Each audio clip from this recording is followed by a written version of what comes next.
Halo Sobat Ternak, siapa sih yang gak suka sama ikan hias? Pasti semuanya suka kan?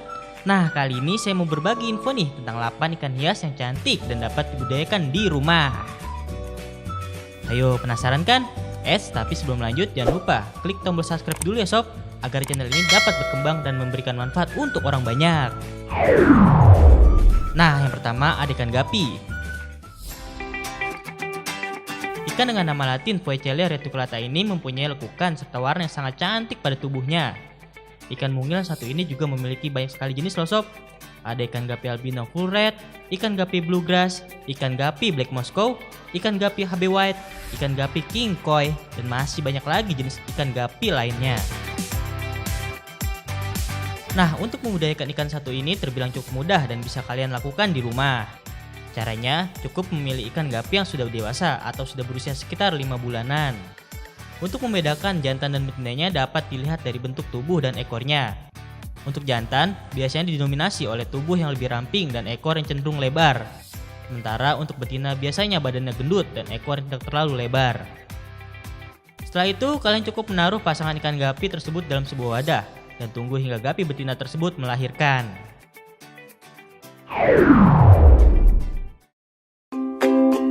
Kedua ada ikan cupang hias sob.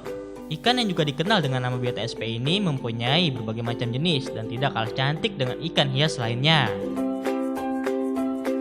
Adapun jenis-jenis ikan cupang yaitu ada ikan cupang half moon yang mempunyai ekor lebar seperti bulan, ikan cupang crown tail atau ikan cupang ekor mahkota, lalu ikan cupang plakat half moon, ikan cupang giant koi, ikan cupang nemo yang mempunyai warna yang begitu cantik, dan masih baik jenis ikan cupang hias lainnya sob. Ikan cupang hias termasuk ke salah satu ikan hias yang mudah untuk dibudidayakan di rumah karena dapat dilakukan dengan cara dan alat yang sangat sederhana seperti ember bekas, toples bekas, dan sejenisnya. Langkah awal untuk membudidayakan ikan cupang sangat mudah, cukup mencampurkan ikan jantan dan betina ke dalam satu wadah.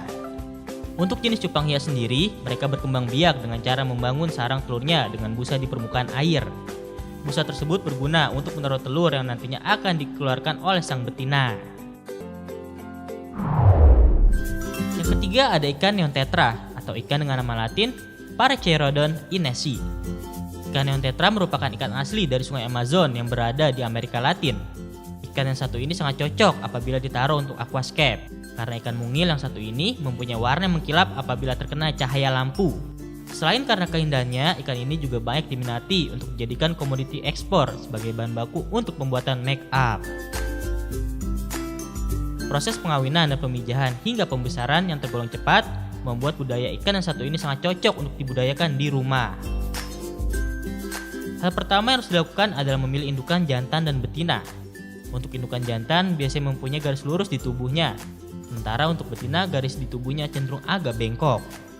Setelah berhasil memilih indukan jantan dan betina, langkah selanjutnya adalah menaruh pasangan ikan neon tersebut ke dalam sebuah wadah, bisa dengan bak bekas atau ember bekas.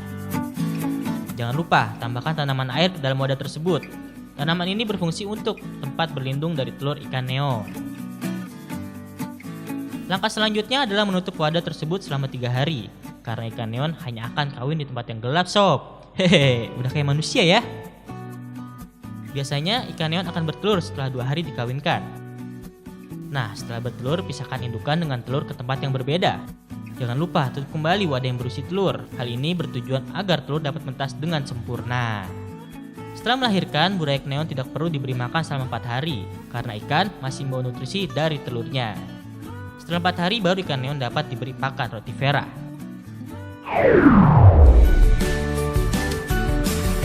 Yang keempat ada ikan black ghost. Ikan dengan nama latin Apleuronotus albifons ini mempunyai warna hitam pekat dan bentuk yang aneh seperti hantu. Hihi, serem. Tapi jangan takut dulu sob, justru bentuk inilah yang menjadi keunikan tersendiri dari ikan yang satu ini. Ikan black ghost berasal dari berbagai wilayah Amerika Selatan di sepanjang sungai Amazon seperti Ekuador, Peru, Brazil, dan Paraguay. Karena perkembangan yang pesat serta makin membludaknya para peminat yang menjadikan ikan ini sebagai peliharaan, hingga ikan ini menyebar ke berbagai penjuru dunia, termasuk Indonesia. Nah, untuk budaya ikan yang satu ini gak susah banget kok. Pertama, cukup siapkan akuarium atau wadah yang akan dijadikan tempat untuk mengawinkan ikan yang satu ini. Dan jangan lupa ditambahkan peralatan pendukung seperti aerator, filter, dan tempat menempatkan telur yang bisa menggunakan pakis atau wadah untuk menanam tanaman anggrek. Untuk mencegah ikan ini tidak stres, dapat ditambahkan kayu berwarna gelap atau hitam pekat yang bertujuan sebagai tempat bersembunyi ikan yang satu ini. Setelah wadah sudah siap, langkah selanjutnya adalah memilih benih ikan black ghost. Ciri dari pejantan adalah memiliki dagu lebih panjang dan badan yang lebih panjang. Ukuran jantan biasanya mencapai 30 cm. Sedangkan betina biasanya memiliki dagu dan badan yang lebih pendek, biasanya sekitar 23 cm saja. Untuk formasi pemijahan terdiri dari 2 indukan jantan dan 3 indukan betina.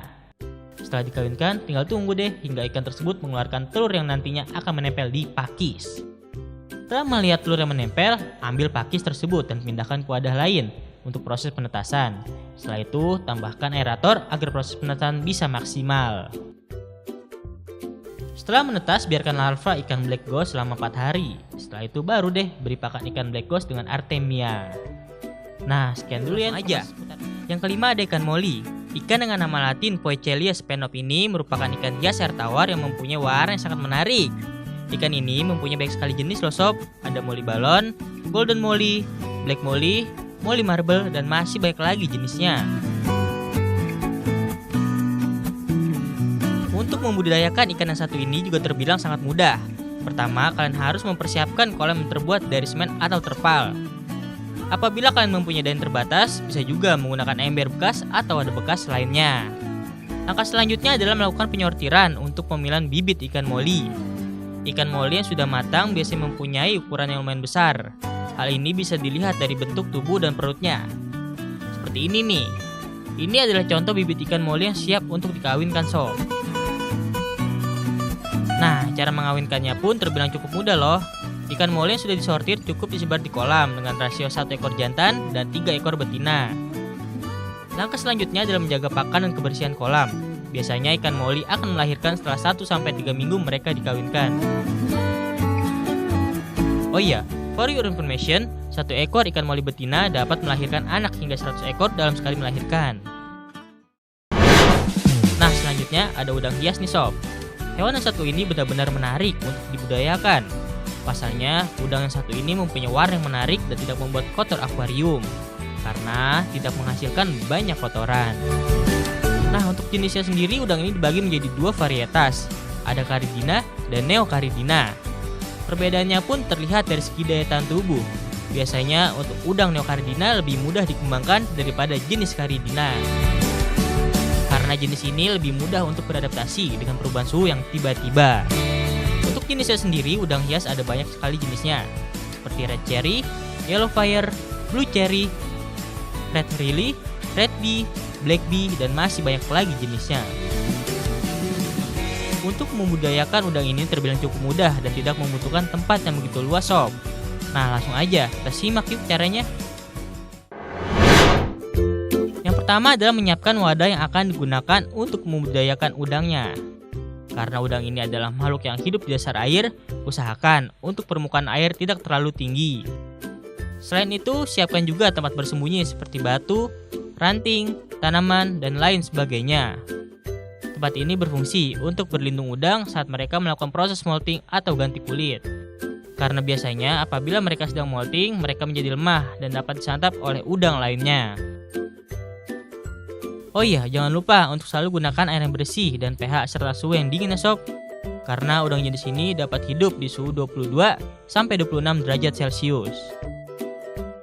Selanjutnya, pilihlah indukan yang sudah siap untuk breeding. Biasanya ditandai dengan badan yang besar dan perut yang gendut. Langkah selanjutnya adalah tinggal menunggu hingga udang bertelur dan menetaskan larva-larvanya. Biasanya untuk bertelur, udang mencari tempat yang tersembunyi sob agar anaknya tidak dimakan oleh udang atau predator. Setelah telur udang menetas, langkah selanjutnya adalah membesarkan udang dengan cara memberi pakan 2 kali sehari dengan pakan yang dapat tenggelam.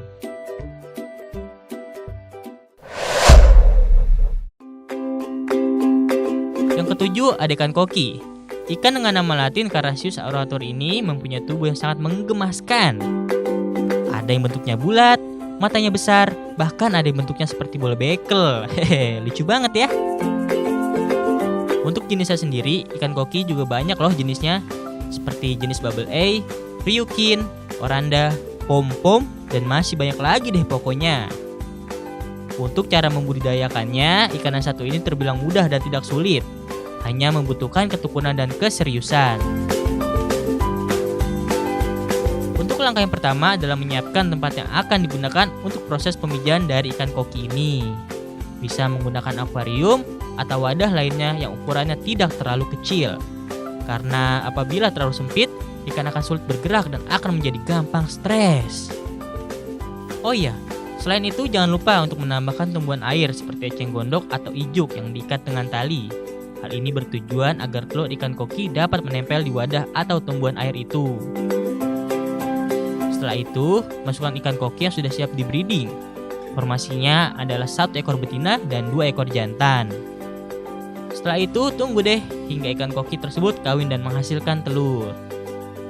Setelah telur menempel pada media tersebut, tunggu hingga 3-4 hari hingga telur menetas menjadi larva ikan koki. Untuk proses pembesaran, anakan ikan koki dapat diberi artemia hingga berusia 40 hari sob.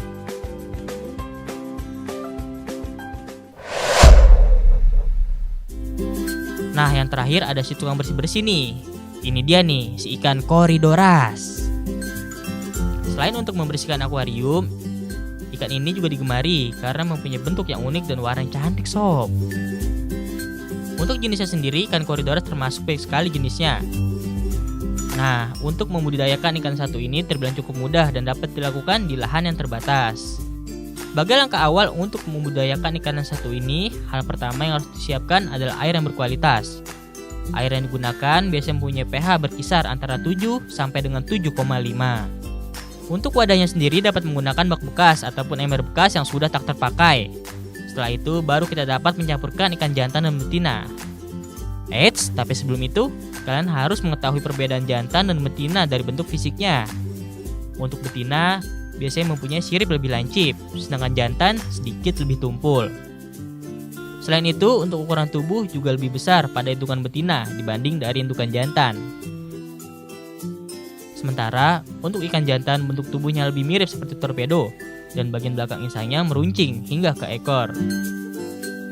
Selanjutnya, agar proses pemijahan dapat berlangsung dengan baik, induk jantan dan betina harus dipisah terlebih dahulu sambil diberi pakan yang bergizi, seperti cacing sutra dan cacing dara. Ketika tubuh indukan betina tampak lebih besar dan perutnya tampak lebih bundar, barulah indukan dapat dicampur untuk proses pemijahan.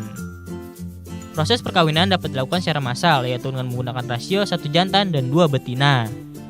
Biasanya, ikan ini akan bertelur dalam waktu 3 hari. Untuk mempercepat proses pemijahan, dapat dilakukan dengan menaikkan suhu air, karena si ikan ini biasanya bertelur hanya pada saat musim hujan. Telur ikan Corydoras biasanya menempel di kaca akuarium atau permukaan daun dan kayu. Setelah berhasil bertelur, segera pisahkan indukan dengan telurnya, karena apabila tidak dipindahkan akan sangat berisiko telur ikan tersebut akan dimakan sang induknya. Biasanya, telur akan menetas menjadi larva sekitar 3-5 hari. Untuk larva yang baru lahir, jangan dikasih makan terlebih dahulu. Setelah larva bisa berenang sendiri, barulah dapat diberi kutu air atau artemia. Nah, sekian dulu ya sob, informasi tentang ikan yang dapat dibudidayakan di rumah. Semoga bermanfaat dan see you sob.